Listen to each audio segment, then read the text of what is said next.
itu menterinya. Ya nggak bisa ngomong kayak saya, jadi terpaksa harus ngomong begitu. Tentang polusi udara, apa sih Bu yang sebetulnya terjadi, Bu?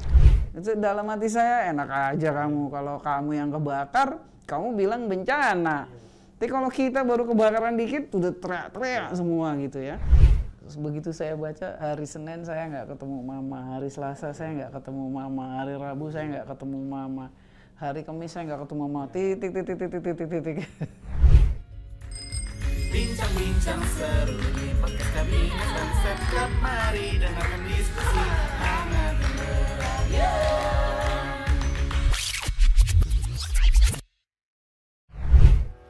Bintang tamu podcast kali ini adalah salah satu menteri perempuan di Kabinet Indonesia Maju.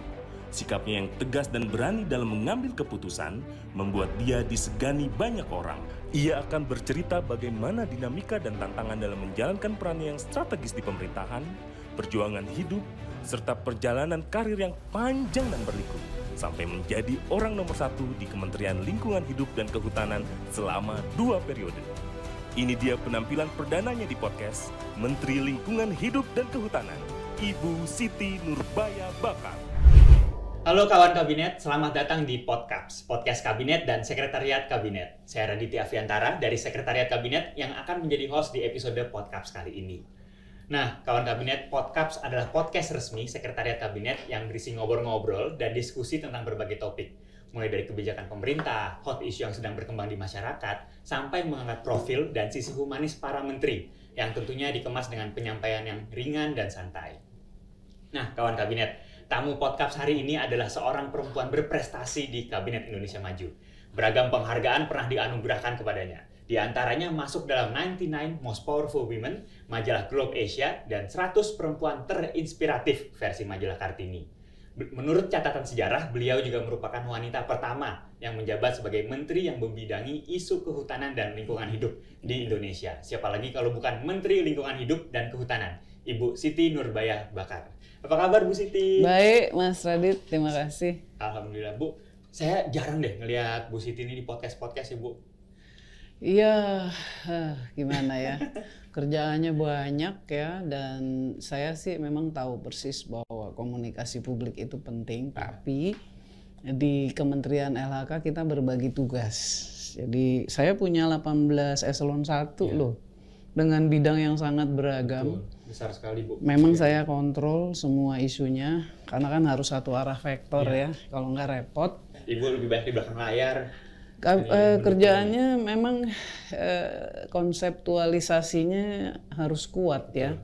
Jadi kalau saya melakukan pekerjaan-pekerjaan konseptual, karena kan Pak Presiden itu kalau ngasih arahan kan ringkas. Saya mau izin-izin kehutanan berpihak kepada rakyat. Kira-kira perintahnya cuma segitu. Tapi kan kita mesti urain izinnya apa aja, caranya bagaimana, bentuknya apa, nanti dari presiden ke rakyatnya bagaimana. Nah itu saya terus kembangkan. Oleh karena itu pekerjaan-pekerjaan operasionalnya memang saya serahkan kepada Dirjen. Nah Bu, jadi ada isu juga nih Bu yang jadi perhatian presiden, perhatian masyarakat, terutama yang di Jabodetabek nih Bu, tentang polusi udara. Apa sih Bu yang sebetulnya terjadi Bu? Ini ada beberapa hal ya. Pertama, memang kualitas udaranya itu fluktuatif. Kadang sedang, kadang sedikit baik, kadang banyak tidak sehat. Karena kan kriterianya itu ada baik, moderat, unhealthy, tidak baik, sangat tidak baik, terus berbahaya. Itu kriterianya. Nah, kita punya kalau di Jakarta ada 6 stasiun apa 7 stasiun. Tapi kalau di Jabodetabek total ada 15 stasiun. Itu kita observasi terus. Kalau yang di Jakarta misalnya yang di GBK dan yang di HI, ada juga yang di Gambir tuh punya Amerika tapi kita connect. Itu udaranya rata-rata moderat dan baik. Jadi dalam 1 tahun itu yang jeleknya sebetulnya sedikit. Tapi ternyata kan di global ini sekarang semua udah global ya. 2 atau 3 lagi saya lihat metode yang juga mengukur secara internasional. Kayak Air Quality Index, AQECN. Nah, itu sentralnya di Cina. Dia punya hampir 4.000 station di lebih dari 200 negara. Dia agak mirip-mirip dengan kita kalau cara mendapatkan nilai akhirnya. Itu kita bisa ikuti. Ada lagi yang namanya IQR. IQR ini yang di Swiss. Saya udah dari tahun 2017 itu ditanya-tanya soal IQR ini. Kalau waktu tahun 2017 dulu dia masih mengecek datanya itu interpolasi. Dia ngukur di mana lalu diinterpolasi angkanya di Jakarta ya di berapa gitu. Tapi mungkin sekarang karena kan dari 2017 sekarang kan udah 6 tahun ya. Mungkin sih dia sudah punya station dan lain-lain. Tapi dia yang selalu mengatakan misalnya, dan kita tahu pada bulan Juli akhir itu dia bilang bahwa Indonesia terburuk di dunia di Agustus juga ya, sampai belasan Agustus itu sebelum 17 Agustus itu kan kami cek datanya. Ketika di Indonesia itu di Jakarta itu angkanya 199, kalau di dia itu memburuk. Tapi pada saat itu di India lebih parah, 270 lebih angkanya. Atau di Meksiko, atau bahkan di Uni Emirat. Itu angkanya tinggi-tinggi, di atas 270, di atas 210-an, 220, 270 bahkan. Nah, oleh karena itu kita yang mesti waspada sebab cara-cara pemikiran luar yang dipaksakan kepada psikologi politik publik atau rakyat Indonesia itu yang mesti diwaspadai oleh kita semua. Saya sih nggak apa-apa, tapi berarti kita beradu metode aja gitu. Nah, saya bilang sama dirjen-dirjen yang ikut menangani, oke, sekarang mari kita lihat dia pakai ukuran apa, kita pakai ukuran apa. Ketika di kabinet saya melaporkan kepada Bapak Presiden, ini loh Pak situasinya gitu. Jadi saya mengajak menteri-menteri lain untuk mengerti gitu loh. Nah, jadi ada lagi sih ukuran yang lain, tapi ukuran-ukuran yang akhirnya memang mengajak publik Indonesia, yuk kita pakai air purifier gitu. Akhirnya larinya ya ke situ juga gitu. Padahal ya sebetulnya banyak ya, penghitungan ini banyak sekali ya Bu, indikatornya. Terus kalau menurut saya sih sesuai arahan Bapak Presiden aja, kita selesainya bagaimana kan gitu. Ngapain takut-takut, ngapain khawatir-khawatir, yang penting kita tahu masalahnya apa. Saya sangat meyakini yang beliau katakan. Kalau ada hal-hal secara global yang menakutkan, yang mengkhawatirkan, ngapain takut begitu? Ngapain khawatir, yang penting kita tahu masalahnya apa, kita pahami secara lengkap isinya apa, kita punya ancer-ancer jalan keluarnya bagaimana, ya udah antisipasi aja, bangun solusinya. Nah yang ini, yang polusi udara ini, Pak Presiden bilang bagaimana caranya, pokoknya kualitas udaranya membaik, kadar polusinya, polutannya menurun. Ada caranya sih, dan udah dilakukan. Nah, pertama yang pasti komposisi udaranya di udara yang harus bisa dibantu. Cara bantunya adalah dengan teknik modifikasi cuaca. Jadi pakai hujan buatan.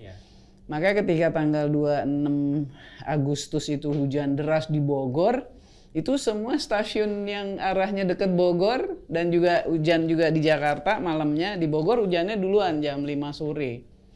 Saya begitu hujan jam 5, terus saya minta anak-anak cek angka-angka itu di mesinnya itu berapa. Juga kemudian habis maghrib di Jakarta hujan, itu angkanya membaik semua. Itu satu. Tapi kan masalahnya nggak selalu ada awan untuk dibuat hujan buatan. Maka dicari jalan lagi, ini jago nih. Yang jago itu BMKG sama BRIN. Tapi BNPB juga perannya penting, karena dia yang memberikan dukungan logistiknya. Tapi TNI juga penting juga karena dia yang ngasih izin. Enggak semua area lo boleh dilakukan modifikasi apa-apa. Pak Panglima TNI yang bantu, selain bantu pesawat juga kasih izin. Nah jadi namanya teknik modifikasi cuaca mikro. Jadi kita nyemprotin air dari ketinggian 2000 meter sampai 5000 meter, disemprotin air itu kan gunanya untuk mempengaruhi komposisi udara juga. Nah itu juga dilakukan selama KTT ASEAN. Jadi selama sekian hari. Jadi ada hal seperti itu. Tentu aja ada WFH juga ya, ada juga pengendalian emisi kendaraan. Jadi kita bantu servis motor-motor yang udah tua-tua. Karena rata-rata uji emisi kendaraan yang nggak lulus tuh motor. Karena namanya punya anak muda kadang-kadang kan habis pakai taruh aja gitu ya, nggak dirawat banget. Betul. Nah itu akhirnya hal-hal seperti itulah. Sama nanam pohon. Sudah mulain sedikit-sedikit, tapi karena ini musim panas, kata Bapak Presiden nanti di awal musim penghujan kita intensifkan. Berarti memang harus di hulunya juga ya Bu ya, harus dilakukan ya penyebab si polusinya ini kan dari kendaraan dan mungkin industri juga ya Bu ya. Iya, ada, saya baru mau ngomong, ada yang lebih penting lagi yaitu pengawasan terhadap industri. Kayak yang di Lobang Buaya sama Bantar Gebang turun naik, hari ini lagi nggak baik, kemarin masih agak baik, kalau baru habis digakum baik dia. Rupanya kalau habis diawasi takut-takut. Tapi kalau nggak diawasi udah jelang-jelang weekend begini naik lagi. Saya baru tadi saya suruh minta ke Dirjen, Pak Dirjen, 2 Dirjen kan, ada Dirjen Pencemaran, ada Dirjen Penegakan Hukum. Saya bilang, Pak Dirjen tolong dong diamati 2 stasiun ini karena menurut saya kok agak gawat. Dan memang ternyata di situ ada pabrik tahu yang bahan bakarnya pakai plastik dibakar. Seharusnya kan bisa pakai gas atau apa, tapi ternyata bukan katanya ya, yang di Mojokerto juga waktu saya teliti harganya 2 kali lipat. Jadi bahan bakarnya itu untuk sekian kilogram tahu, kalau pakai plastik harganya cuma 800.000, tapi kalau pakai gas bisa sampai 2 juta. Yang banyak lagi saya lihat ternyata pembakaran terbuka. Jadi kebakaran karena orang ngebakar-bakar barang atau sampah atau apa secara terbuka. Kita kemarin deg-degan ada kebakaran di Purwakarta. Saya udah mati-matian minta tolong periksa, perhutani harus turun tangan. Nggak taunya itu kebakarannya di luar hutan, di dekat pemukiman yang dibakar karpet. Jadi hal-hal seperti itu yang terjadi, yang perlu kesadaran. Memang saya lihat kayak di Tangerang sih udah ada upaya sosialisasi dari Babinsa, Babin Kamtipmas ya, polisi dan TNI yang di tingkat bawah sama RT sama aktivis-aktivis. Mulain sih dia ngajarin orang-orang. Kayak barusan saya dapat informasi di Bali ada asap tebal hitam di sekitar bandara. Saya langsung, kita kan punya UPT kan di daerah, saya langsung cek ke lapangan, turun ke sana. Ternyata dia ngebakar ini puing-puing bekas dia beres-beresin rumah. Ada bannya dibakar sekalian, makanya hitam. Akhirnya dimatiin, terus diajarin, Pak jangan bakar sampah ya. Kayak gitu-gitu. Ya perlu pendidikan juga ke masyarakat ya Bu ya. Dan karena masalah ini tentunya masalah yang sangat kompleks ya Bu. Kayak kemarin kan Presiden juga pada saat rapat terbatas yang tadi Bu sebutkan kan sudah menegaskan tuh Bu harus selesai masa polusi udara ini, harus berkurang secepatnya. Dan juga kalau untuk jangka panjangnya Bu, apa sih Bu yang akan dilakukan oleh pemerintah Bu? Kalau menurut saya sih yang pasti sih kalau udah bicara unsur-unsur polusi gitu, apa udara apa air, yang paling harus dijaga adalah masing-masing menjaga siklus gitu. Kalau udara kan komposisi normalnya misalnya nitrogen berapa persen, sulfur berapa persen, CO2 berapa persen, itu yang harus dijaga. Nah caranya adalah jaga CO2 yang masuk ke atmosfer, jaga sulfur, jaga nitrogen. Jadi memang di bawah jangan bakar sampah, jangan buang. Yang industri gakum tuh kemarin kita sekarang udah 45 loh yang diperiksa. 45 yang diperiksa, mungkin udah 11 yang kena sanksi, dan masih akan terus-terusan diperiksa. Paling nggak targetnya kalau nggak salah 160-an deh yang mesti dicek satu-satu supaya bersih. Nah yang pasti lagi kalau jangka panjang itu pasti pengaturan perawatan kendaraan ya. Sebetulnya sih ini untuk kepentingan masyarakat juga, kalau kendaraannya dirawat dengan baik kan bagus. Memang ada pemikiran bahwa kita larang aja mobil tahun sekian. Saya bilang nggak bisa Pak, jangan begitu. Lebih baik dibantu dulu perawatannya bagaimana. Kalau sekarang misalnya anak-anak muda punya motor, anak muda kan cirinya ada satu, saya bilang belum mapan. Kalau disuruh servis motor terus-terusan, dibayarnya paling nggak 200-400 ribu, gimana caranya? Saya bilang. Akhirnya saya komunikasi sama Pak Gub Heru, sama Pak Kapolda. Saya bilang, Pak bisa nggak dibantu CSR servis gratis gitu loh, barang 2 minggu kayak sebulan gitu, khusus untuk motor-motor tua. Akhirnya segala aspek mah harus dicek sih. Semuanya. Segala aspek. Saya hanya nggak mau ini udah perintah presiden begini, tahu-tahu kita dipanggil lagi. Ini kok belum beres? Ini kok belum beres? Nah, malu deh. Kemudian kalau masyarakat industrinya harus pasang cerobong-cerobong asap atau scrubber gitu ya, jangan sembarangan. Yang pasti sih kalau PLTU ya, setahu saya Pak Jonan tahun 2018 itu sudah komunikasi sama saya waktu kita di G20 di Jepang. Dia bilang ke saya bahwa Bu Nur sejak 2017 tuh kita nggak ada PLTU baru di Pulau Jawa gitu.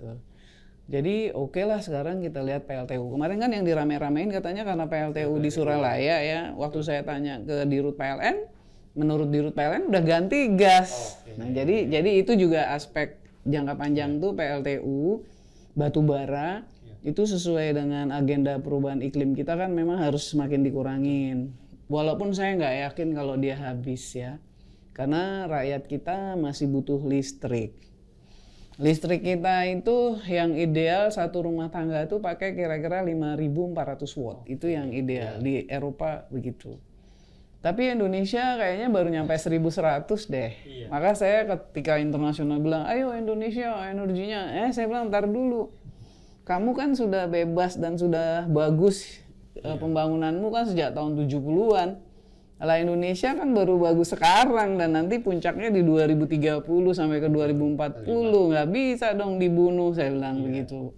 Oke, kita bisa kurangin, tapi kita nggak bisa habisin batu baranya gitu. Jadi emang apa ya, harus apa sih istilahnya ya, harus ini deh, harus dinego terus begitu, harus bagaimana, karena kita kan harus membangun juga, masyarakat kan harus sejahtera juga. Pembangunan juga harus berjalan terus ya Bu. Iya.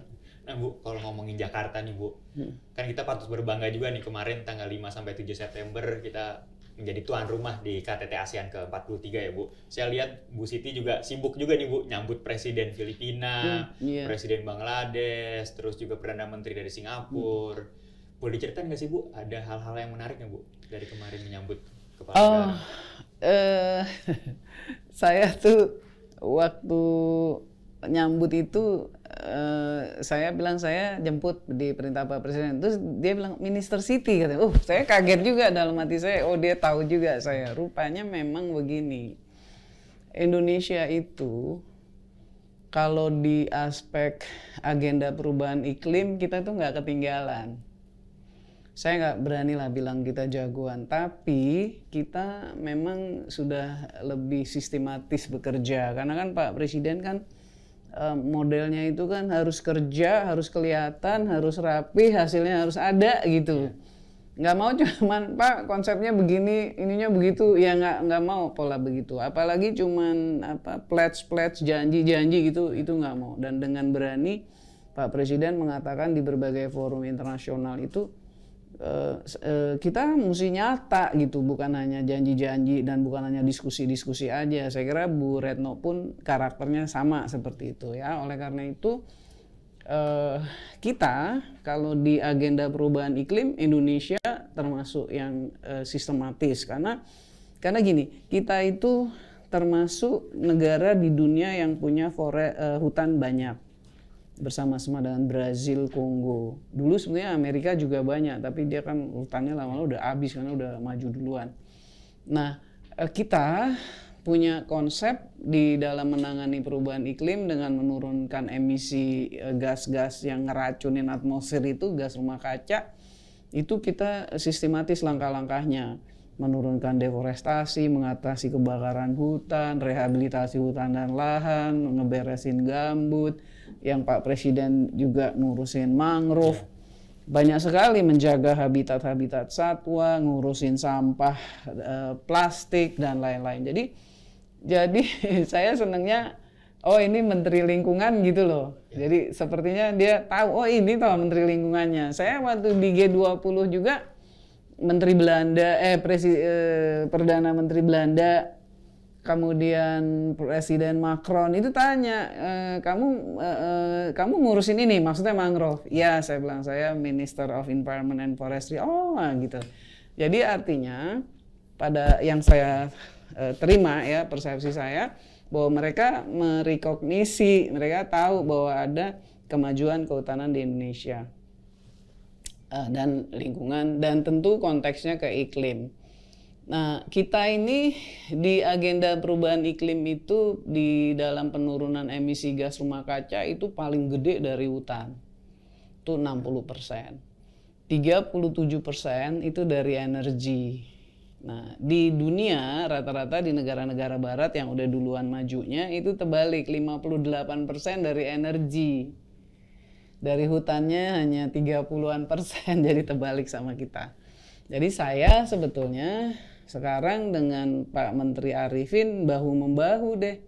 Karena kan dia mau ngurangin emisi dari sektor energi agak berat yang saya bilang itu tadi. Karena ngurusin listrik aja kan jauh banget nyampainya dari 1.100 ke 5.400. Ya udah saya bilang oke, kalau gitu langkah yang kami lakukan di kehutanan itu pada tahun 2030 kita udah nggak mengemisi lagi, tapi kita udah nyerap 140 juta ton.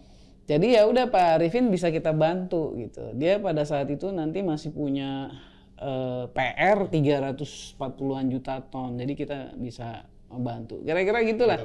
Jadi ada trade off-nya gitu ya. Dan untuk mencapai net zero itu juga ya Bu? Iya, untuk ke arah net zero emission pada perkiraan kita sih di Indonesia tahun 2060 atau lebih awal. Tapi perkiraan saya sih bisa lebih awal ya, karena target kita kan 43% nurunin. Tapi kemarin-kemarin dalam 2 tahun terakhir tuh kita bisa 48% kok nuruninya, bisa 44% gitu. Jadi bisa lah kalau saya sih optimis, dan perintah Pak Presiden harus optimis. Harus optimis, betul Bu. Saya kalau boleh mau flashback sedikit nih Bu. Boleh. Ibu kan dari PNS juga ya Bu. Iya, banget ya Bu. Kalau dulu itu di Bapeda Lampung ya Bu, pertama iya, kali di ya Bu. Pemda Pemda di Bapeda. Lampung, kemudian juga di Dagri. Depdagri dulu masih Iya. sebutannya Bu. Departemen Dalam Negeri. Terus di DPD RI sampai sekarang jadi menteri Bu. Iya. Itu luar biasa sekali Bu, inspiratif sekali. Saya juga PNS juga Bu, dari nol mungkin siapa tahu nanti bisa jadi menteri kayak Bu Siti. Kalau saya juga surprise ya, kayak saya kan PNS, Bu Retno Iya. PNS. Saya lebih senior dari Bu Retno karena waktu saya Sekjen Dagri, Bu Retno masih direktur. Tapi waktu saya masih di Ormas Pemuda tahun 90-an awal, Bu Retno kayaknya udah top pada saat itu, karena dia yang kasih briefing ke ormas-ormas pemuda kalau mau keluar negeri. Yeah. Dulu tuh saya tuh dulu aktivis, jadi sering keluar negeri. Kalau mau keluar negeri tuh di brief dulu oleh Dagri, yang ngebrief Bu Retno. Teman-teman saya bilang, lihat ya ini cantik gitu lah. Nah, yang PNS lain adalah Pak Basuki, PU. Saya sama Pak Basuki itu udah temenan sejak masih eselon 3. Oh, dari dulu. Saya dulu kabid fisik prasarana di Pemda, Pak Basuki kalau nggak salah di sumber daya air di PU. Dan sebetulnya menurut saya sih kalau PNS sekarang sih makin bagus ya, sistematikanya makin baik. Saya birokrat banget, menyelami sebagai birokrat. Jadi kalau kita lihat perjalanannya dari dulu sampai sekarang, peluang untuk PNS itu makin baik. Sistematika penggajiannya kan juga makin bagus. Sekarang ada Tukin. Keren lah, dan mudah-mudahan ke depan pada jadi menteri juga. Amin. Kalau saya sih optimis, nggak kenapa. Iya. Waktu saya baru jadi pegawai, kan kita suka latihan awal apa segala kan, prajabatan, kemudian diklat eselon 4, eselon 3. Kan suka disuruh nulis ya cita-citanya jadi apa ya. Saya tuh dulu nulis cita-citanya mau jadi dirjen gitu. Nah, kita kan dilatih segala macam. Terus kita bekerja mulai dari staf, eselon 4, eselon 3, eselon 2 itu kan berbelas-belas sampai berpuluh tahun. Artinya apa? Kita menguasai portofolio loh.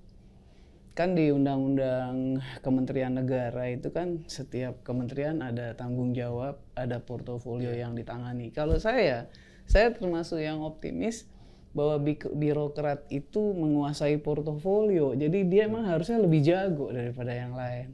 Ada isu-isu teknis yang sebetulnya memang dikuasai pasti sama birokrat ya Bu ya. Nah dia birokrat itu yang kurangnya satu yaitu apa-apa dia cuma lihatnya prosedur gitu. Pas dimarahin, iya Pak udah sesuai prosedurnya begini gitu. Nah, dia lupa. Saya baru tahunya setelah saya jadi politisi juga. Dia lupa bahwa rakyat itu nggak perlu prosedur. Rakyat itu taunya mau lihat hasilnya. Maka kan Pak Presiden sekarang bilang, sekarang reformasi birokrasi harus dilihat dari dampak dan outcome dan pengaruhnya langsung kepada rakyat, kan gitu. Itu jadi kalau dilihat ya, semua perintah-perintah Bapak Presiden itu ada urut-urutannya gitu. Kalau saya sih langsung nangkep, oh kemari larinya. Oh kalau gitu nanti saya sama dirjen, sama para direktur mesti begini gitu. Jadi banyak ya Bu ya sebetulnya ya pembelajaran di masa Ibu jadi birokrat banyak sekali pasti ilmunya Bu. Saya tuh 34 tahun loh 34 di tahun, birokrasi. Saya tuh jadi pegawai pertama itu bulan Mei 79. Mei 79. Terus saya udah jadi pegawai loh. Mungkin belum pada lahir saya tahun 81 udah eselon 4, tahun 90 udah eselon 3. Tahun 96 udah eselon 2. Masih ingat nggak Bu NIP-nya Bu? NIP-nya masih ingat 0811 00737. NIP-nya 01 Dagri, ya. masih Dagri. Bu, pembelajaran apa sih Bu yang Ibu dapat nih waktu dari jadi birokrat sampai sekarang yang Ibu masih bawa nih jadi sebagai menteri sekarang Bu? Wah, Nilai-nilai apa Bu? yang pasti sih ada yang kita selalu pegang di prinsip birokrasi ya. Birokrat itu boleh salah, tapi tidak boleh bohong. Dia bisa saja salah, karena kadang-kadang kan perintah menterinya harus begini, gitu. Nah, dia tidak boleh bohong, dia mesti bekerja gitu ya. Dia tahu apa yang salah atau yang apa. Karena kan birokrasi itu yang saya tadi bilang mengetahui portofolio, sehingga kalau ada persoalan masuk, dia langsung bisa lihat, oh ini kayaknya pakai pasalnya yang sebelah mari deh, pakai undang-undang ini, pakai pasal yang sebelah sini. Karena di undang-undang kita itu, antar pasal itu kan diatur sebetulnya hubungan kausalitasnya istilahnya ya. Nanti dilihat kenapa ada masalah yang nyangkutnya kejadiannya di belah sini. Nah, yang sebelah sininya pasalnya bilang apa gitu. Jadi itu satu ya yang saya pakai dan saya ajarin sih sebetulnya banyak ke dirjen. Menurut saya menteri ke dirjen harus sering-sering policy exercise. Sama juga dirjen ke direkturnya mesti sering-sering policy exercise. Kalau enggak dia nggak tahu mau ngapain. Begitupun eselon 2 ke eselon 3-nya mesti policy exercise. Jadi kalau birokrat itu harus jago jadi follower, harus jago juga jadi leader. Jadi leader. Itu harus dua-duanya. Harus dua-duanya harus seimbang ya Bu. Nah Bu, saya ada satu video nih buat Bu Siti. Kita lihat dulu ya Bu videonya Bu. Oke.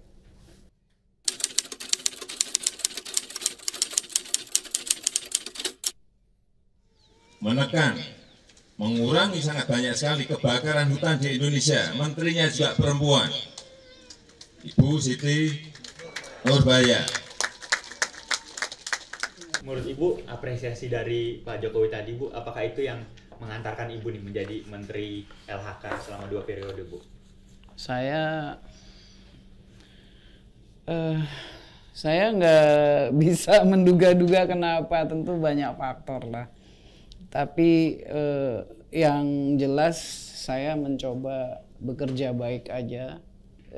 Bukan istimewa juga sih sebetulnya. Kita hanya mengerjakan yang harus kita kerjakan. Tapi memang tidak gampang. Coba perhatiin, bapaknya kan selalu ke lapangan. Bayangin kalau bapak ke lapangan 1 kali, kan kita mesti ke lapangan 2 kali. Kalau bapak ke lapangan 2 kali, kita mesti 4 kali. Jadi kita bekerja aja yang kita mesti kerjakan. Tadi Pak Presiden ada menyebutkan soal karhutla. Memang ada 2 prestasi kita yang cukup baik untuk Indonesia di dunia global. Pertama soal karhutla. Karena tahun 2015 waktu kejadian sangat berat dan kebakar 2,6 juta hektar, itu saya di arena internasional dikata-katain loh sama Singapura sama Malaysia. Saya kan ngajar ya di ilmu lingkungan. Itu ada teorinya bahwa ekosistem kecil itu tidak bisa mengotak-ngatik ekosistem besar. Ekosistem besar justru mengeksploitasi ekosistem kecil. Jadi kalau Singapura ngata-ngatain Indonesia, pada saat itu saya marahnya minta ampun gitu. Tapi di arena internasional itu dia bisa ngata-ngatain Indonesia gitu. Lu kata dia ke orang-orang, apa yang akan terjadi dengan negara kita kalau kita dikirim asap? Begitu ngomongnya. Dalam hati saya, awas lu. Itu dari tahun 2015 tuh saya udah kena. 2016 baru kita kerja keras kan, bapaknya kan waktu itu Pak Presiden kan ngotot harus beres. Terus baru 2018-an kita oke sampai sekarang. Nah, bagaimana caranya? Waktu itu kan Pak Presiden sejak 2016 itu tiap tahun kasih penekanan kepada TNI, Polri, Pemda, KL semua. Konsepnya adalah pencegahan. Cara mencegahnya adalah pertama monitoring. Jadi dari data iklim, data hotspot, data proyeksi hujan dan lain-lain. Jadi kita lakukan prediksi hotspot. Saya itu tiap hari kerjanya melototin hotspot, termasuk di musim hujan karena pada saat Christmas Natalan pun ada kebakaran hotspot, bukan kebakaran. Hotspotnya juga nongol. Karena hotspot itu adalah daerah kira-kira 1.000 hektar yang ditangkap oleh satelit karena panas, karena beda panas masuk ke satelit terus masuk ke komputer. Maka itu jadi hotspot. Belum tentu api itu. Jadi cuman panas saja. Jadi itu yang dilakukan. Kita prediksi. Jadi kalau ada ketahuan hotspot tinggi, cepat-cepat orang periksa di lapangan ini ada apinya apa enggak gitu. Terus yang kedua operasi lapangan sambil kalau ada apinya langsung dipadamkan, apakah darat, udara. Termasuk di dalam operasi ini kita sambil partisipasi masyarakat. Jadi kita sambil penyuluhan, istilahnya tentang kesadaran hak dan kewajiban terhadap sumber daya alam. Namanya paralegal. Jadi kita pakai paralegal. Kemudian yang ketiga kita mengelola landscape-nya, manajemen gambut, manajemen hutan dan lain-lain. Nah, saya lihat coba deh tahun ini itu rasanya Kanada kebakaran hampir 15 juta hektar loh. Nggak ribut tuh orang-orang, diem aja tuh.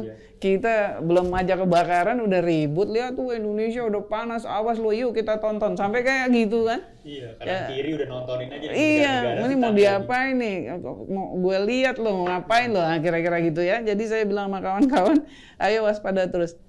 Jadi kayak memang tidak gampang sih. Tapi Indonesia itu justru jagoannya itu karena partisipasi publiknya. Saya kan ngobrol sama Menteri Kanada.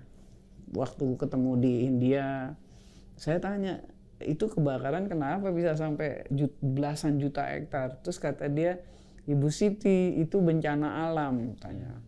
Terus daerahnya susah dijangkau, kata dia. Jadi ya sudah. Dalam hati saya, enak aja kamu, kalau kamu yang kebakar, kamu bilang bencana. Tapi kalau kita baru kebakaran dikit, udah teriak-teriak semua gitu ya. Nah jadi tapi oke lah biar aja. Arizona kebakaran, Kanada kebakaran, Australia kebakaran, Yunani kebakaran. Ya udah saya bilang kita belajar aja dari situ, kita perbaiki aja. Dan kita paling jago karena partisipasi publik. Jadi kalau ada kebakaran dikit, petugasnya, masyarakatnya, masyarakat peduli apinya itu juga bekerja. Di balik keberhasilan Ibu nih, salah satu tadi tentang Karhutla, kemudian pasti kan masih ada tantangan-tantangan nih Bu dari Kementerian LHK yang masih harus diselesaikan Bu. Apa aja sih Bu tantangannya Bu? Selain polusi udara ya? Masih banyak ya karena apa namanya ini masalahnya udah puluhan tahun sih ya. Kemudian juga wilayah Indonesia yang begitu luas. Hutan kita itu kan 125 juta hektar. Personil guardnya hutannya cuma 7.000 orang, polisi hutannya cuma 7.000, anggarannya juga nggak besar, kita cuma 7,6 triliun. Itu pun sudah untuk kepentingan kerja manajemen personil sudah 3,6. Jadi emang ada persoalan juga di anggaran, tapi ada tapinya. Yang penting sebetulnya sistematis kerjanya. Nah jadi tantangan besarnya masih ada perambahannya yang kita masih terus kerjakan. Jadi penegakan hukumnya memang kerja keras. Kemudian keberpihakan pada rakyat yang perizinan itu kita sudah siapkan. Sekarang sudah 6,3 juta hektar. Dari target 12,7. Sebetulnya target 12,7 juta hektar itu adalah target ideal. Yang bisa diselesaikan 20 tahun, 15 tahun, 10 tahun, 5 tahun. Bisa aja, tergantung situasinya kan. Nah sekarang kita baru bisa nyelesain 6,3 juta hektar. Saya melapor Bapak Presiden, kemungkinan kita hanya bisa 7,5 sampai 8 juta. Terus Pak Presiden bilang itu aja udah banyak Bu Nur, dulu kagak ada sama sekali. Betul lambat. Pak, saya bilang tapi harus mohon izin Pak, saya bilang kita perlu memahaminya bahwa ini bukan karena lambat, tapi karena 12,7 itu adalah target ideal, nggak akan lebih gede lagi dari itu, saya bilang begitu. Itu sedang kita kerjakan. Rakyat dapat akses, kemudian kesejahteraannya kita sedang ikuti. Memang nilai transaksi ekonominya tinggi sih, 800 miliar lebih proyeksinya. Sudah ada perjanjiannya dengan off-taker dan lain-lain. Sampai dengan bulan September baru 11% data yang dilaporkan oleh kelompok usaha perhutanan sosial. Sekarang ada kurang lebih 9.000 kelompok. Itu angkanya udah 507 miliar. Tapi laporannya baru 11%. Jadi mudah-mudahan lah saya kira masuklah triliun juga ya, bisa 2 triliun. Luar biasa sekali ya Bu, masih banyak juga ya tantangannya pastinya Bu. Masih PR-nya masih banyak. Nanti saya nyiapin aja di memori ini yang sudah, ini yang belum. Iya Bu, buat yang nanti ya nextnya ya Bu ya. Buat yang akan datang. Buat yang akan datang. Nah Bu, sekarang saya mau bahas sedikit nih Bu tentang tempat tinggal saya nanti nih Bu, Ibu Kota Nusantara. Oke. Nah, Ibu kan sudah sempat bilang nih konsepnya Forest City, tidak boleh mengganggu hutan alam, kemudian juga pastinya kota ini akan berdampak positif bagi ekologi, ekonomi, dan sosial budaya masyarakat kan Bu. Tapi bagaimana sih Bu dari Kementerian LHK nih Bu untuk memastikan konsep Forest City ini tuh akan terjadi gitu Bu? Yang pasti kan pertama master plan-nya udah ada. Dan master plan-nya itu dibunyikan di dalam lampiran undang-undang. Jadi itu jadi pegangan. Terus yang kedua, Bapak Presiden kan kontrol langsung, apalagi beliau forester. Terus yang ketiga, kita memang cita-citanya dan sudah mulai kita kerjakan, kita akan mengembalikan hutan tropis Kalimantan, hutan alam tropis Kalimantan itu kita akan kembalikan. Contohnya juga udah ada sebagian di Kalimantan Selatan. Memang di sana kita bisa kembangkan. IKN itu kan ini nggak boleh salah ngerti sebetulnya. IKN itu kan tempatnya sekarang yang 36.000 hektar itu kan hutan produksi HTI. Ini emang hutan akasia dan emang diproyeksikan untuk dipotong begitu ya. Dia umur Setiap sekian tahun. iya, tahunan nah 7 gitu, tahun. ya. Nah mungkin ntar pada usia ke 11-12 udah nggak kelihatan bagus lagi. Udah Maka bagus langsung lagi. dilapis. Jadi kenapa saya meyakini bahwa itu bisa kita lakukan? Karena apa namanya, secara konsep bisa dilaksanakan dan kita sudah bisa exercise. Apalagi sekarang kita sudah bikin persemaian skala besar yang bisa sampai 15 sampai 20 juta bibit setahun. Jadi saya mau konfirmasi sedikit Bu, untuk di IKN itu hutan lindung, hutan konservasi ini tidak akan terganggu ya Bu? Enggak dong, enggak akan. Memang tentu saja waktu bikin jalan apa-apa itu ada apa namanya ngebelah, misalnya itu pun diberi apa, saya sama PU udah punya kerjasama. Kalau dia ngebelah wilayah jelajah satwa, dia harus bikin underpass atau flyover kayak yang di Riau kan ada jalan tol tapi gajahnya bisa lewat gitu. Oh jadi akan ada underpass? Bisa, atau iya, overpass buat iya. Ini ya hewan-hewan liar emang Iya, asli di sana ya Bu ya? iya, kan udah ada aturannya. Jadi saya sama Pak Basuki agak strict soal itu dan Pak Basukinya juga bagus. Iya. Sangat Apalagi Bu udah CS mengerti. sama Pak Basuki. Iya, dari masih muda, dari tahun berapa ya? Dari tahun 88 lah gitu saya- kira-kira. Udah ditunjuk buat ke sana tapi belum pernah berkunjung nih Bu ke sana Bu. IKN. Di IKN, iya belum pernah Bu. Sayang. Ayo lihat itu, lihat persemaiannya, keren Iya, banget. persemaiannya, Bu ya. Udah pernah lihat yang di Rumpin belum? Videonya sih udah Bu. Itu yang Foto-fotonya tahu nggak? aja. Yang di sana Mentawir itu 4 kali gedenya. Lebih besar 4 kali. Iya, dari 3-4 kali dari Rumpin. Keren banget. jutaan bibit pohon langsung. Hampir 20, bisa 15-20. Bu, saya ada satu video nih Bu. Ini kita lihat testimoni Bu Siti dulu aja di LHK Bu. Oh iya. Kita lihat yang ini dulu ya Bu ya. Jadi memang saya termasuk yang selalu percaya bahwa nilai-nilai spiritual itu sebetulnya melekat juga di dalam pekerjaan kita. Apalagi di soal-soal lingkungan. Soal-soal lingkungan itu tidak cukup hanya law. Tidak cukup hanya hukum, tetapi beyond law, yaitu moral. Karena bisa aja secara law tidak apa-apa, itu kan nggak dilindungi, udah sikat aja. Satwanya kan nggak dilindungi, kan nggak apa-apa, secara hukum nggak apa-apa. Tapi beyond law, ada kesejahteraan hewan misalnya dan sebagainya. Maka sebetulnya dan seharusnya itu jajaran KLHK harusnya beyond law, jadi moral harus lebih tinggi, agama spiritual harus melekat di dalam diri ketika bekerja. Di pesannya Ibu ya Bu, Iya. beyond law itu harus ditekankan semuanya Bu. Jajaran LHK dan juga buat PNS-PNS nih Bu, harus ingat juga tuh Bu bahwa moral, agama, spiritual tuh harus ditekankan setiap bekerja Bu. Kalau di lingkungan sih kayaknya emang itu harus ya, sebab saya ini punya pegawai 20 ribuan orang, punya UPT hampir 300, yang kerja di Jakarta mungkin hanya 4-6 ribu deh, lainnya semua di daerah. Dia semua langsung berurusan dengan lapangan. Nah, tidak seluruh persoalan itu ada di bawah payung undang-undang.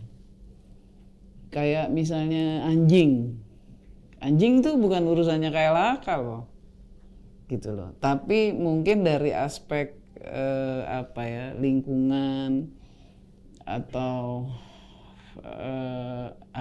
misalnya ayam misalnya, itu kok bukan urusannya LHK. Tapi dari sisi baunya, nah ke situ juga. Jadi saya bilang begini sama teman-teman, contohnya gini deh. Ada satwa dibunuh misalnya, bukan satwa yang dilindungi. Jadi kan dibunuh nggak apa-apa jadinya harusnya. Kalau nggak dilindungi katanya. Tapi kan jangan lupa kenapa ada kelompok animal lovers. Itu kan moralnya. Dia punya nilai-nilai bahwa dia loversnya animal gitu. Maka saya ketika ditanya, Bu Menteri ini gimana anjing-anjing pada ini pada itu gitu. Waktu kita ngurus Mandalika, inget gak? Itu di dekat Mandalika tuh waktu itu anjingnya 300 loh berkeliaran. Terus Pak Gubernur bilang, ini gimana Bu Menteri, gimana. Terus saya bilang sama Dirjen Konservasi, itu urusan lo bukan Bu kalau anjing mah gitu. Lah, terus gimana? Ya tapi kan estetikanya nggak bagus, saya bilang gitu. Ayo diatur aja. Jadi gimana? Ada pulau jauh nggak di sini gitu? Taruh dulu deh di tempat lain, dikasih makan, dirapiin. Baru nanti kalau udah ini disebar lagi. Jadi dia jangan, kebayang nggak di Mandalika di restoran gitu ya, anjingnya keliaran bagaimana gitu sementara kita banyak tamu. Dan Jadi jangan sampai masuk ke ininya Bu, Iya. buitnya Bu. nah, di sisi lain ya itu tadi kalau dibunuh kan nggak bisa juga gitu. Jadi banyaklah hal-hal yang kita memang harus pakai hati, ya, Bu, ya. kerjanya Selain pakai masalah lingkungan hati. ini ya, Bu. Iya. Nah Bu, tahu nggak sih, Ibu tuh juga disebut sama netizen Bu sebagai menteri yang nyentrik nih Bu. Karena gayanya Ibu kalau lagi acara-acara nih pakai setelannya jas, pakai sepatu pria. Kenapa sih Bu pilih gaya seperti itu Bu? Saya kalau pakai sepatu laki-laki itu dari masih sekolah. Oh dari dulu pakai Dari sepatu. sekolah. Kenapa coba bedanya? Sepatu laki-laki itu kan ngikatnya ke ini ya, sampai ke atas ya. Ke atas, iya. Kalau sepatu perempuan kan enggak, ujung depannya doang. Nah, saya tuh tukang lari-lari saya tuh mas kecilnya bandel lah, manjat, lari. Jadi kalau pakai sepatu perempuan gampang copot. Oh. Jadi saya dari kecil, dari sekolah udah pakai sepatu laki-laki. Kalau soal sepatu. Tapi kalau soal pakai jas, pakai baju laki-laki, itu ada ceritanya sih. Saya tahun 83 saya diklat di UI dari Salemba. Rumah saya kan di Matraman, Kayu Manis. Saya turun di depan gereja. Pada zaman itu tahun 83 itu oplet itu kan penertibannya juga berat. Kalau turun cepet-cepet turun gitu, nggak boleh kan ada polantas dan lain-lain. Saya cepet-cepet turun itu saya kesangkut rok saya kesangkut di kaki, di sepatu, jatuh saya dari oplet. Nah terus saya itu tahun 83, terus ya masih setaf saya kan karena saya masuk 79 ya udah ikutin aja pakai rok. Nah tahun 85 saya mulai jadi kepala seksi yang ada di lapangan.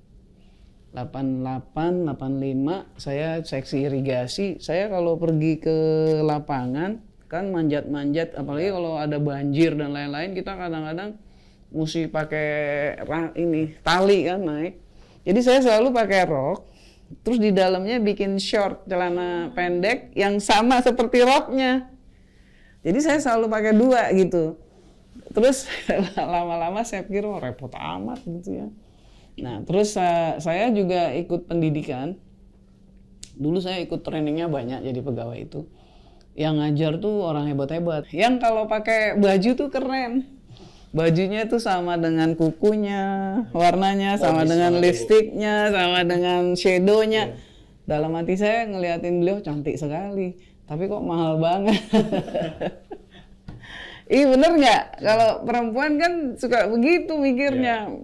Coba deh dicek deh, kondangan aja kalau pakai baju 2 kali aja nggak mau dia gitu. Jadi beda Bu, nggak mau. Jadi saya pikir udahlah kalau pakai gaya perempuan mahal banget hidupnya gitu loh. Udah saya pakai aja deh kemeja, pakai ini. Kalau pakai jas itu waktu saya sekolah di Belanda itu saya lihat perempuan-perempuan yang bekerja di kantor itu pakainya begitu. Dan saya pikir ini kayaknya oke juga gitu. Maka ketika saya kembali ke Indonesia, saya mulai deh pakai celana panjang gitu ya. Memang sempat ditanya Pak Gubernur, kamu pakainya begitu? Saya bilang, Pak kan yang penting kerjaannya sih Pak, bukan bajunya gitu. Nah, jadi ketika saya jadi Sekjen Dagri tahun 2000 akhir 2001 saya mengeluarkan aturan bahwa perempuan boleh pakai celana panjang se-Indonesia. Se-Indonesia. Iya kan Sekjen Dagri pada saat itu. Nah, udah pada seneng tuh. Karena kan yang pakai jilbab nggak harus pakai rok. Nah, udah. Waktu saya pindah jadi Sekjen DPD, waktu itu di parlemen juga belum pada pakai, karena kan hanya pakai aturannya Dagri yang boleh. Terus saya ditanya sama pimpinan Nur, kenapa sih pakainya celana itu Pak? Saya bilang kan yang penting kerjaannya sih Pak, bukan pakaiannya, saya bilang.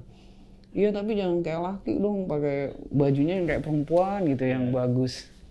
Saya bilang nggak apa-apa deh Pak, kan kerjanya susah sampai pulang tengah-tengah malam bagaimana, saya bilang gitu.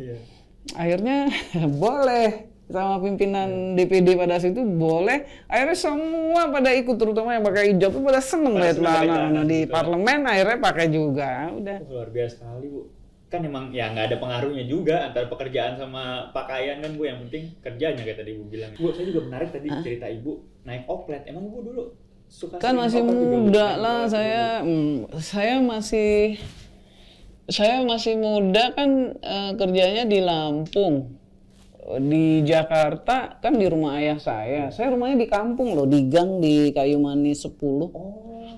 Masih ada rumah ayah saya, masih saya yang jagain. Dan di gang bagaimana nggak punya mobil lah, naik oplet. Waktu itu masih oplet yang zaman itulah, mikrolet ya, oplet mikrolet. Iya. Sekarang masih ada ya? Masih mikrolet sama kalau di Jakarta. Sekarang sih udah keren ya. Saya kemarin ngobrol sama banyak teman yang muda-muda, mereka bilang Bu naik LRT, light itu, train itu serasa di Amerika loh kita katanya. Terus kalau naik MRT serasa di Singapura. Oh, ya emang tambah keren kok, saya bilang. Ya, saya juga sering Bu sekarang Bu, udah berapa minggu ini hampir selalu naik LRT. Dan itu sebetulnya kalau mestinya sih emang mesti didorong ke sana ya. Saya juga dorong kok. Untuk transportasi publik itu harus publik. Dan memang makin bagus ya, fasilitasnya juga makin keren. Luar biasa. Nah Bu, sekarang saya ada satu video Bu yang tadi ada pesan nih Bu. Dari orang yang katanya sih kenal deket sama Ibu, cuma saya nggak tahu juga ya Bu. Kita langsung lihat aja Ibu videonya Bu. Serem banget nih. Saya sangat dekat dengan Mama.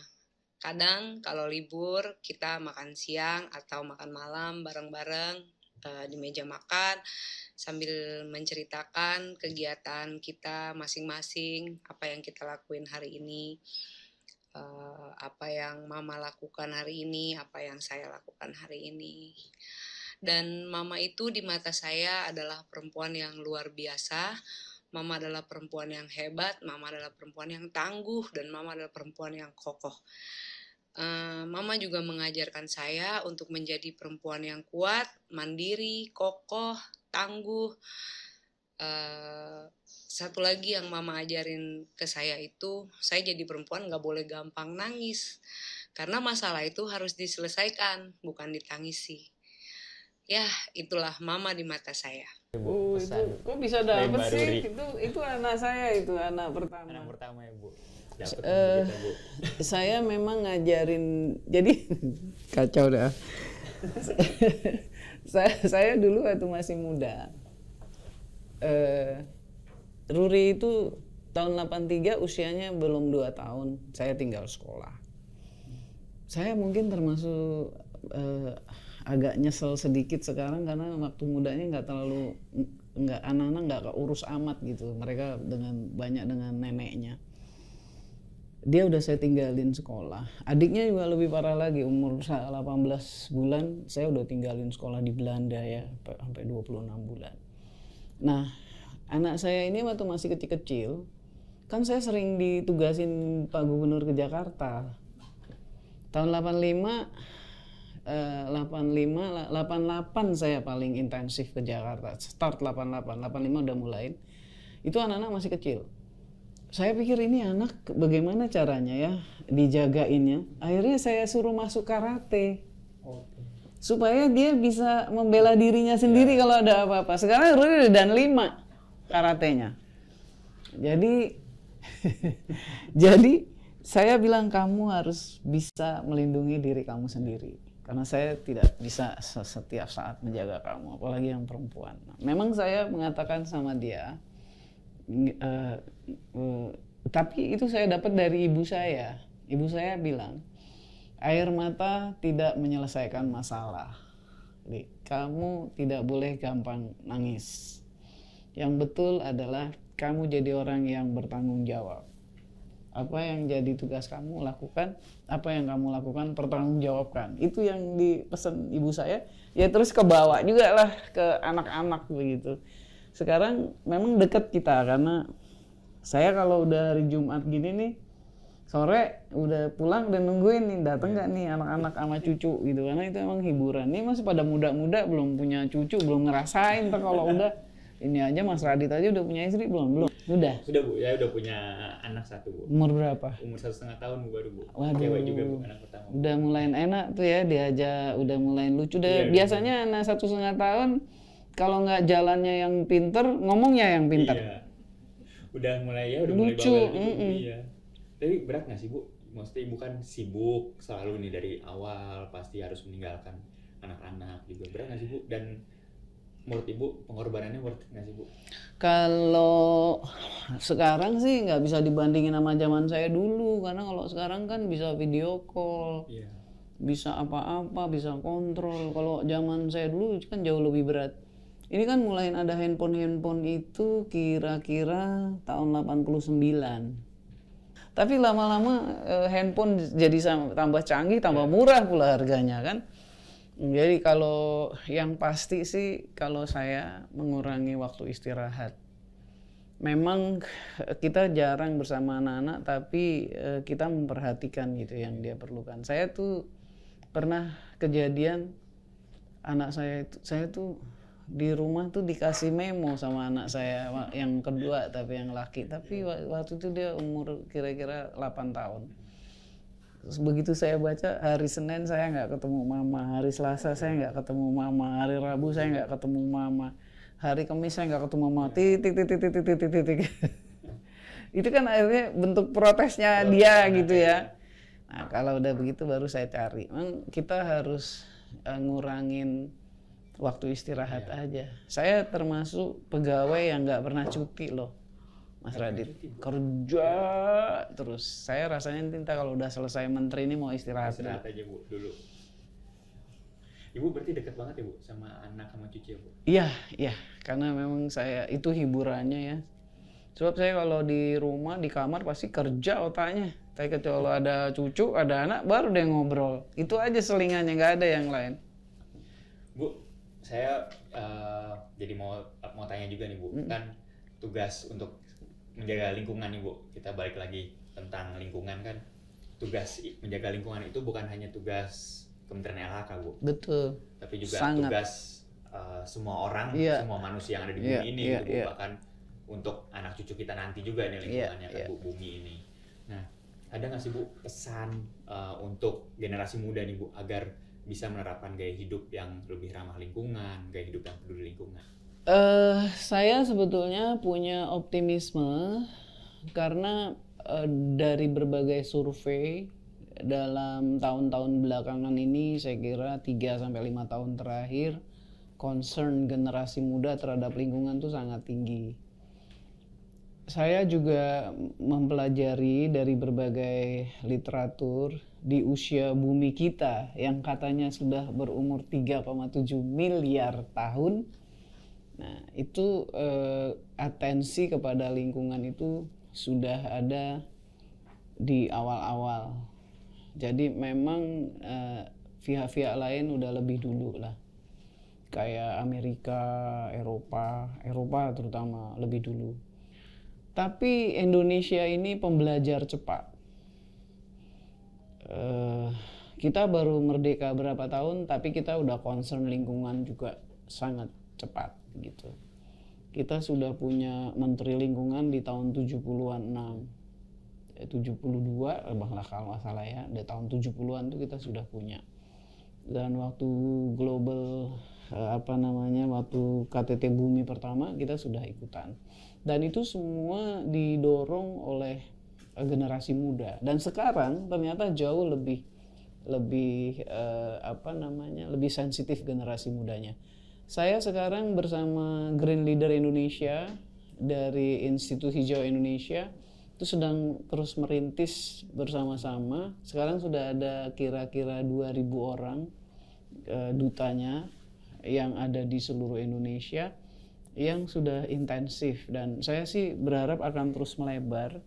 Di samping itu juga para aktivisnya rata-rata generasi muda ya, di persampahan, di di pembibitan, di rehabilitasi hutan lahan, di mangrove. Jadi pesan saya kita teruskan ini. kita lanjutkan ini, jangan surut. Nanti kita kombinasikan dengan antara kelestarian lingkungan dan akses untuk kesejahteraan material. Jadi memang perlulah ngomongin lingkungan aja nggak bisa hidup bagaimana? Iya. Ya? Banyak sekali isunya yang nggak selesai Bu ya, dan harus keterlibatan generasi muda yang penting sekali ya Bu ya. Oke. Bu, last but not least nih Bu, boleh nggak disampaikan kesan dan pesannya Bu tentang podcast Kabinet dan Sekretariat Kabinet Bu? Saya ini kan mulai ikut-ikut di kabinet itu sejak jadi Sekjen Dagri, itu sering ikut rapat kabinet. Ya di jadwal kabinet, di materi kabinetnya, notulensi dan lain-lain. Ini keren lah, rapih secara keseluruhan. Dan Podskap ini keren banget begitu. Keren banget, ya zaman dulu emang nggak ada juga. Tapi sekarang kan ini berarti inisiatif yang bagus ini. Cara yang sangat baik dan bisa sangat membantu menterinya. Ya yang nggak bisa ngomong kayak saya jadi terpaksa harus ngomong-ngomong begitu. Keren lah, terima kasih bisa bersama-sama dengan Podskap. Terima kasih. Formal tapi keren. Terima kasih banyak juga. Terima kasih banyak, Bu Siti, Mas sudah Radit. mau hadir, sudah mau ngobrol-ngobrol. Kehormatan sekali Bu bagi saya bisa kita diskusi-diskusi hari ini Bu. Terima kasih banyak Bu. Terima kasih banyak ya. Nah, kawan kabinet, tadi kita sudah dengarkan ngobrol-ngobrol bareng Bu Siti. Dan jangan lupa juga tadi pesan Bu Siti, kita harus menjaga lingkungan dan dimulai dari generasi muda. Nah, bagi kawan kabinet, kalau ada ide atau saran, mau topik apa, bintang tamunya siapa, sama pertanyaan apa yang mau ditanyakan sama bintang tamu yang kamu mau di podcast episode selanjutnya, ataupun komen tentang episode ini, boleh tulis di kolom komentar di bawah ini ya. Dan jangan lupa untuk subscribe, like, dan share YouTube channel Sekretariat Kabinet, dan dengerin bincang-bincang ini di platform Spotify.